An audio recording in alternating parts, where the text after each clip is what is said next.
안녕하십니까.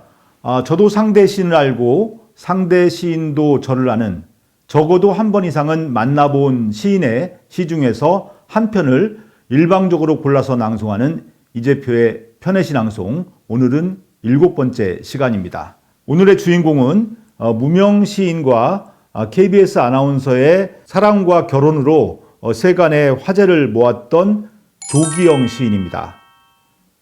두 사람이 결혼한 것이 2005년 10월이니까 그동안 15년의 세월이 흘렀는데요. 고민정은 2017년 1월 촛불 시민혁명과 박근혜 전 대통령 탄핵에서 비롯된 조기 대선을 앞두고 문재인 캠프에 합류했고, 이후 청와대 대변인을 거쳐서 현재는 21대 총선에서 당선이 돼서 서울 광진구 의뢰 국회의원으로 활약을 하고 있습니다.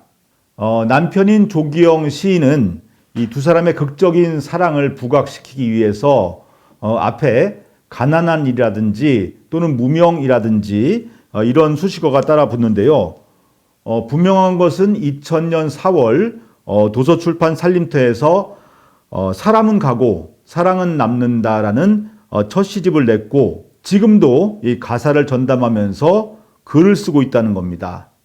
이는 그 16년 전에 이루어졌고 아직도 굳건한 두 사람 사이의 언약이자 역할 분담입니다. 그동안 조기영 시인은 2013년에 달의 뒤편이라는 이 자전적 장편 소설을 출판했고요. 또 2017년에는 아내 이 고민정 의원과 함께 당신이라는 바람이 내게로 불어왔다라는 이 수필집을 공저로 냈습니다. 제가 조기영 시인을 잘 아는 것은 대학교 같은 과 1년 후배이기 때문인데요. 제가 87학번이고 조기영 시인은 88학번입니다. 지금도 조 시인은 저를 형이라고 부르는데요. 제가 조 시인이 재수한 것을 알고 있기 때문에 사실은 동갑입니다. 얼마 전부터 혹시 나보다 생일이 빠른 것은 아닐까 하는 걱정이 있었는데요. 제가 2019년 그 고민정 의원을 만나서 물어보니까 다행히도 제가 생일이 2주 정도 빠른 것으로 확인됐습니다. 조기영 시인도 후배지만 이 고민정 의원도 같은 과 후배입니다. 11년 차이가 나기 때문에 당연히 학교 다닐 때는 본 적이 없습니다. 조 시인과 고 의원은 언론에 보도된 것처럼 같은 단과대의 동아리인 작은 연못이라고 하는 민중가요 노래패에서 만나게 됐습니다. 이 선후배 모임에서 만났다고 합니다. 두 사람의 사이에는 11살이라는 나이 차이 말고도 극복해야 할 것이 많았습니다. 오히려 이 고민정의 청혼을 조 시인이 누차 외면하는 그런 상황이었는데요. 너무나 사랑해서라는 그런 유행가 가사가 진실일 수도 있다는 것이 이 당신이라는 바람이 내게로 불어왔다라는 이 책 속에서 잘 나타나 있습니다. 그 중에 이 책 안에서 제가 가을이라는 시의 일부를 좀 읽어 드리겠습니다. 가을 공항에 고독이 착륙했다. 바람, 당신이라는 바람이 내게로 불어왔다. 저 파란 하늘에는 당신의 미소를 베고 누워 벗어놓은 시가 있다. 구름은 당신의 재처럼 떠도는데 그리움이 넘어지면 바람이 될 거라던 당신은 당신이었다가 당신이 아니었다가. 네, 뒷부분은 생략을 하겠습니다. 당신이라는 바람이 내게로 불어왔다. 예, 북하우스에서 출판된 책입니다. 2012년 8월 제가 북카페 담쟁이를 개업하고 얼마 지나지 않아서 조 시인과 고민정 아나운서 부부가 청주로 여름 휴가를 왔는데요. 그때 이 큰아들 은산이가 태어난 지 얼마 되지 않아서였습니다. 괴산 산막이길 초입에 있는 작은 펜션에서 함께 1박을 했던 기억이 있습니다. 조기영 시인은 말수가 매우 적고 차분한 사람인데요. 학교 때도 그렇고 지금도 여전한 것 같습니다. 그 아내 선거 때 잠시 페이스북을 열었음에도 선거 사진 한 장 제대로 올린 게 없는데요. 여러분이 지금 보시는 이 사진도 이 조신이 직접 올린 것이 아니라 지금 옆에 제가 이제 얼굴을 가려 놓았는데요. 옆에 있는 사람이 태그를 해서 올린 사진입니다. 그나마 이 페이스북에 아내와 함께 찍은 프로필 사진을 올려놓은 것도 용할 정도라고 말할 수가 있겠습니다. 최근에 통화를 해보니까 1989년 8월에 군에 입대를 했고 1992년 2학기에 복학을 했다고 합니다.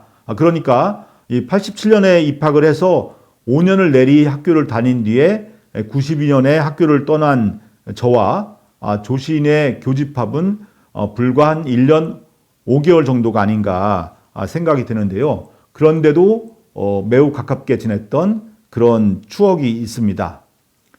특히 이 조 시인이 녹색 펜으로 쓴 손글씨, 이 손글씨 편지를 저에게 몇 번 보냈던 것 같은데요.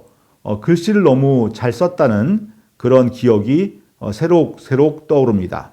2019년 가을 제가 정의당 김종대 의원 보좌관으로 국회에 근무할 당시에 이 청와대 대변인을 사직하고 국회의원 출마를 고민하던 고민정 후배를 서울에서 만난 적이 있는데요. 당시에 제가 물어본 게 두 가지였습니다. 한 가지는 조기영 시인의 생일이 언제인가 하는 것과 또 이 녹색 펜으로 쓴 편지를 받은 적이 있는가 하는 두 가지였는데요.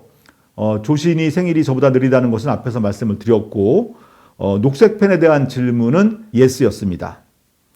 이번에 이 편의 신앙송을 준비하면서 조 시인과 통화를 하니 2000년 시집에 있는 시가 아니라 새로 쓴 신작시를 좀 읽어달라는 그런 그 부탁이 있었습니다.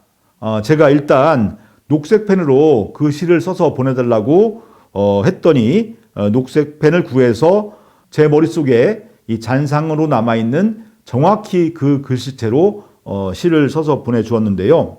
바로 이 시입니다. 하지만 이 편의 신앙송 오늘의 낭송시는 이 시로 하지 않고 2000년 시집 속에서 제가 점 찍어둔 시로 낭송하는 것으로 하겠습니다. 다만 이 본인의 바람도 있고 또 이 녹색 펜을 구해서 직접 글씨를 써서 보내준 것에 대한 보답으로 겨울의 전문도 낭송해 드리도록 하겠습니다. 겨울. 그곳은 꽃들의 고향. 밤사이 고드름은 구름의 부엌으로 내려온 눈의 고요를 끓여 꽃들이 와야 할 길을 만들었다.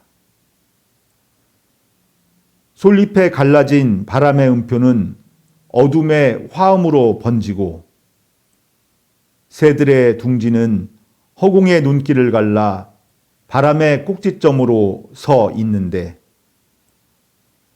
희미해진 별들의 맥박을 짚으며 미소를 음모하던 새벽까지 별들의 억양처럼 바람은 불고 꽃은 오지 않았다.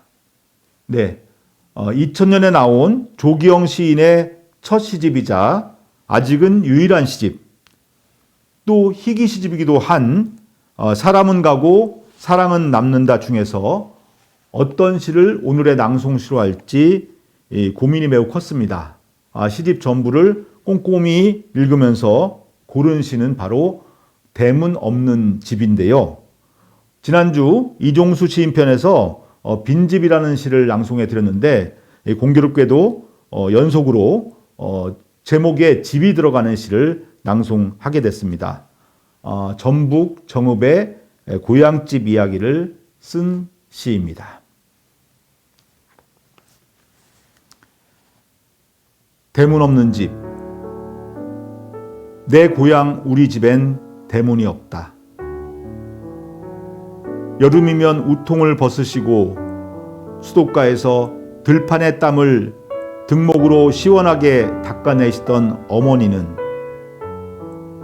대문 밖 길이 내내 신경 쓰이는 눈치로 대문 좀 만들게 하시면 아버지는 술 한 잔이라도 지나가는 동네 어른들을 불러 모으실 욕심으로 쓰잘데기 없는 소리 하신다. 내 고향 우리 집엔 대문이 없다. 마루에서 점심을 먹다 지나가는 동네 사람 하나라도 보면 어머니는 아이고 동네 사람들 우리 집 숭 다 보내 하시고, 아버지는 허 닌장 맞을 여러 것 우아랫집 부엌살림까지 다 아는 처지에 숭 볼 거 더 뭐있간디 하신다. 어느 날 바쁜 일손 한숨 돌려놓고 옆집 대문을 보며 어머니가 저렇게 번듯하게 해놓고 살면 얼마나 좋아 하시면